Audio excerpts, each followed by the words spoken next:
আসসালামু আলাইকুম, আমি doctor Saiful Islam Saif, consultant sonologist and international ultrasound.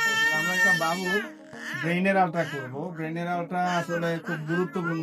বাচ্চাদের ব্রেইনের আলট্রা করতে আপ টু 1 বছর পর্যন্ত আমরা নর্মালি করতে পারি। যখন ব্রেইনের মাথায় কোনো অংশ আছে ওটা শক্ত হয়ে গেলে আমরা এই বাচ্চাটার মধ্যে আমার কিছু ফাইন্ডিং পেয়েছি। প্রথমত ভেন্ট্রিকল গুলো একটু ডায়ালেটেড, কিন্তু গুরুত্বপূর্ণ ফাইন্ডিংস হচ্ছে তার অ্যারাকনয়েড সিস্ট আছে। অ্যারাকনয়েড সিস্ট আপনারা যারা আলট্রাসোনোগ্রাম করেন বা ব্রেইন সম্পর্কে জানেন, ব্রেইনের যে কোনো অংশে অ্যারাকনয়েড সিস্ট হতে পারে। হ্যাঁ, choroid plexus cyst, choroid plexus হয়, কিন্তু অ্যারাকনয়েড সিস্ট মাথার ভিতরে ব্রেইনে যে কোনো জায়গায় হতে পারে। আমরা একটু দেখাচ্ছি।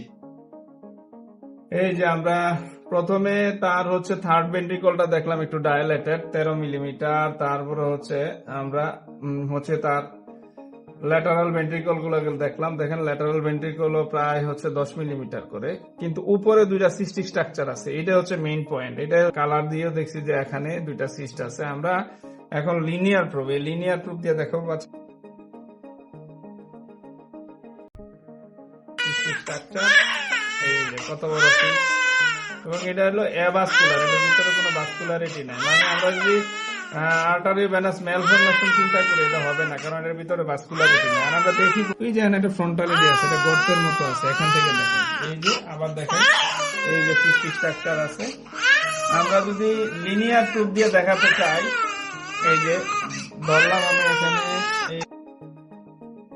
দেখেন তার দুইটা সিস্ট একদম স্পষ্ট। এটা নিচের দুইটা হচ্ছে ল্যাটারাল হর্ন অফ ভেন্ট্রিকল, আর দুইটা হচ্ছে সিস্ট। খুব ইম্পর্টেন্ট ফাইন্ডিং। আমরা কিন্তু নরমালি অ্যারাকনয়েড সিস্ট পাই না। এই দেখেন arachnoid cyst.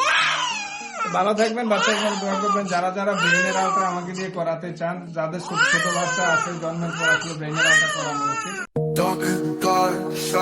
Holography, Thank you, Dakar.